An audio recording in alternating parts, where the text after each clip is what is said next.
안녕하세요. 입시살롱의 김성주 부스터입니다. 허태웅입니다. 자, 논술을 시작하다 보면 누구나 네. 슬럼프라는 게 찾아오기도 하고 논술을 하는 과정이 쉽지 않다 보니까 사실 문제 어렵잖아요. 네. 그래서 문제 어려운 거 딱 만날 때마다 포기할까, 그만하고 정시 전념할까 이렇게 생각을 하는 경우가 종종 있어요. 특히 만약에 7월부터 시작하는 경우에는 더 많이 흔들립니다. 이런 시간에 그냥 정시 공부할 걸 막 이렇게 생각하는 경우도 있어요. 근데 네. 사실 다 알다시피 정시는 이제 하루에 모든 걸 결정해야 하고 또 정시 카드가 3개밖에 없다 보니까 네. 사실은 수시 카드 6장을 또 그냥 버릴 수가 없어요. 아, 그럼요. 그래서 아예 써야죠. 수시를 안 쓴다는 건 불가능하기도 하고 네. 또 그걸 준비 없이 그냥 쓸어 간다는 건 또 무의미한 카드이기도 하기 때문에 네. 참 이 힘든 시기를 잘 넘기는 것이 중요합니다. 슬럼프, 어려움, 그리고 고통스러운 이 글쓰기 과정을 어떻게 하면 그 순간을 잘 이겨낼 수 있을까? 네. 어떻습니까? 그 순간을 잘 이겨내려면 사실 제 입장에서는 동반자가 필요하다고 보는데요. 그 동반자가 바로 여러분들이 논술학원에서 만나는 혹은 논술 과외로서 만나는 이제 강사죠. 저는 어떤 강사를 만나느냐가 진짜 중요하다고 생각을 해요. 왜냐면요. 특히나 이제 학생들이 저를 만났을 때 이야기를 하던 것 중에 대표적인 게 예시답안이라는 게 있잖아요. 그리고 학교에서 발표하는 해설이 있잖아요. 그럼 그 해설하고 예시답안하고 학생 답안하고 그냥 비교한 다음에 틀린 부분만 그냥 체크하고 넘어가는 그런 첨삭들을 의외로 학생들이 굉장히 많이 받았더라고요. 내가 왜 틀렸는지 알아야 되고 내가 이 예시답안하고 다르게 써도 어떻게 내가 인정받고 좋은 점수를 받을 수 있을지에 대해서 설명을 해줘야 돼요. 그런데 그런 설명 없이 그냥 너는 이 부분을 틀렸으니까 고쳐서 와라.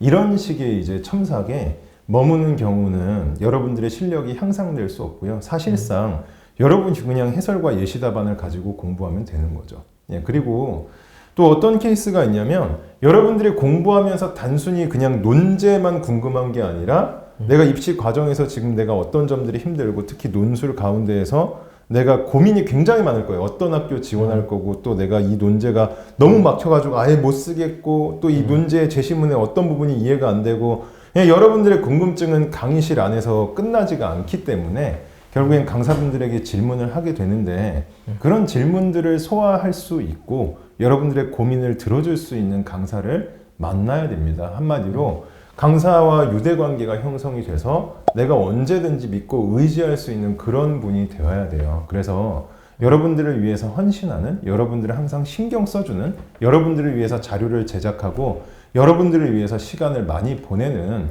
그런 강사분을 또 만나야 되고요. 그리고 반대로 너무 여러분들에게 확신을 심어주는 분도 만나서는 안 됩니다. 여러분들 무조건 막 잘했다고 우쭈쭈 하시는 분들이 있어요. 물론 그러면 여러분들의 사기가 진작이 되고 여러분들의 합격 가능성이 높아진다라고 생각을 하겠죠. 그런데요. 그런 분보다는요. 지금은 여러분들의 문제점을 빨리빨리 파악해서 빨리빨리 그걸 수정 보완하는 게 필요하잖아요. 그렇기 때문에 여러분에게 확실하게 잔소리를 해줄 수 있는 강사가 필요해요. 쓴소리도 마다하지 않고 여러분들이 뭔가 매너리즘에 빠져있고 지쳐있을 때 여러분들을 정신을 팍 깨게 할 수 있는 그런 분들이 필요해서요. 여러분들의 그냥 마음에 평안을 주는 사람보다는 여러분을 시끄럽게 만들고 여러분을 깜짝 놀라게 하고 여러분에게 뭔가 패배감을 주면서도 여러분의 오기를 끌어오르게 만드는 그런 강사님이 여러분에게는 필요합니다. 아시겠죠? 그런데 공부하다 보면요. 꼭 이 강사분이 모든 것을 결정하지는 않죠. 결국 공부하는 건 여러분 자신이잖아요. 그럼 여러분 자신에게는 무엇이 필요할까요? 일단은 이제 좋은 선생님들을 만나서 라포를 형성하고 선생님들은 위로를 받고 혹은 이제 격려를 받고 혹은 질책을 받아가면서 이제 나 자신의 이제 정서적이거나 네. 혹은 슬럼프라거나 이런 걸 극복하는 것도 물론 중요한데 결국은 글은 자기가 쓰는 거거든요. 대신 써줄 수는 없어요. 네. 그래서 결국은 이제 자신의 노력과 역량에 달려있는 거긴 한데 근데 중요한 건 아까도 이야기했지만 안 쓸 수 없단 말이에요. 솔직히 내가 내신이 좋으면 학종을 쓰겠지만 내신이 안 좋으면 어쨌든 이 6가지 카드를 쓰긴 쓸 거잖아요. 네. 이때 진짜 중요한 건 확실한 목표의식 혹은 자신의 꿈 이런 거를 빼놓을 수는 없어요. 그래서 이게 흔들리기 때문에 지금 슬럼프가 오고 흔들리기 때문에 이게 고통스럽거든요. 근데 사실은 솔직히 말해서 예를 들면 연대 논술을 풀어볼게요. 네. 근데 연대 논술이 어려워요. 근데 연대 논술이 진짜 힘들고 어려운데 어떤 학생은 연대 논술을 보면 일단 한숨 쉬고 한 1번 풀다가 다시 2번 보다가 네. 2번도 마음에 안 드니까 다시 1번 보고 이렇게 왔다 갔다 하면서 이제 본인 스스로 고통의 상황을 더 배가하는 경우가 있는데, 이제 어떤 경우는 또 이런 경우도 있어요. 사실 연대는 정시로는 어려운 학교인데 네. 내가 연대를 준비해 보는 것만으로도 나 자신이 자랑스럽다. 아, 이걸 내가 연대를 풀어보는 것만으로도 나한테는 어쨌든 나의 인생 전체에 꽤나 자랑스러워할 만한 부분이 되는 거죠. 그러니까 네. 내 자신을 좀 더 예뻐해줘요. 지금 연대 논술 준비하는 나 잘하고 있다. 아, 그럼요. 정시로 못 가는 학교인데 나 네. 이거 준비해보는 거 너무 예쁘다 네, 라고 그럼요. 스스로 좀 예뻐해줄 필요가 있어요. 네. 그래서 사실은 저는 이제 얼마 전에 카페에서 이제 어머니들끼리 얘기하는 걸 이제 들은 적이 있어요. 어머님들끼리 얘기를 하시는데 옆에 어머님이 그러시더라고요. 우리 아들이 요즘 연대 논술을 쓰고 있는데 그 연대 논술을 풀겠다고 앉아있는 것만 봐도 예쁘다. 그러니까 연대를 가서 예쁜 게 아니에요. 네. 연대 논술을 풀고 있는 모습만 봐도 나는 그 아이가 너무 예쁘다. 아, 그러니까 저는 이 과정이 되게 중요한 것 같아요. 그래서 목표를 우리가 논술로 갖게 되면 약간 상향으로 목표를 갖게 되고 그 목표를 향해 달려가는 모습 자체를 긍정적으로 생각해 주자. 네. 어렵고 힘든 게 당연하지만 그것을 위해 최선을 다하는 것도 학생으로서 굉장히 아름다운 본분이라고 생각합니다. 이렇게 과정 자체가 중요하다는 의미가 있어요.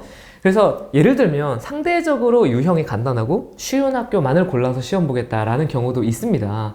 그래서 상대적으로 연대에 비교해보자면 외대나 동국대가 유형상으로는 간단하고 글이 좀 짧아요. 그래서 300자, 400자 이 정도로만 승부를 보는 학교만 나는 집중적으로 지원하겠다. 사실은 이게 현명한 선택이 아닐 수도 있습니다. 이게 연대 걸 풀어보다가 동국대를 푸니까 쉬운 거지. 상대적으로 쉬운 거지. 네. 동국대만 계속 풀면 이게 쉽다는 인식 자체를 못하겠죠. 네. 그래서 상대적으로 어려운 고지를 향해 봤던 아이가 낮은 동산을 극복하기가 더 유리하겠죠. 그래서 지금은 더 힘들고 어려운 문제도 풀어보면서 자신의 논술을 향한 역량 자체를 키워오는 과정이 중요하다고 생각합니다. 이 과정 자체가 학생들에게 유의미해요. 지금 함부로 포기하면 안 됩니다. 논술을 포기하는 것도 선택지가 아니고 일부 학교를 포기하는 것도 좋은 선택지가 아닐 거예요. 고민을 하되 이 고민을 극복할 수 있는 방법은 생각보다 간단하기 때문에 선생님과 상의해 주세요. 댓글로 고민을 남겨주시면 댓글로 다시 답변도 드리겠습니다. 좋아요, 구독하기 눌러주시고 지금까지 입시살롱이었습니다. 감사합니다.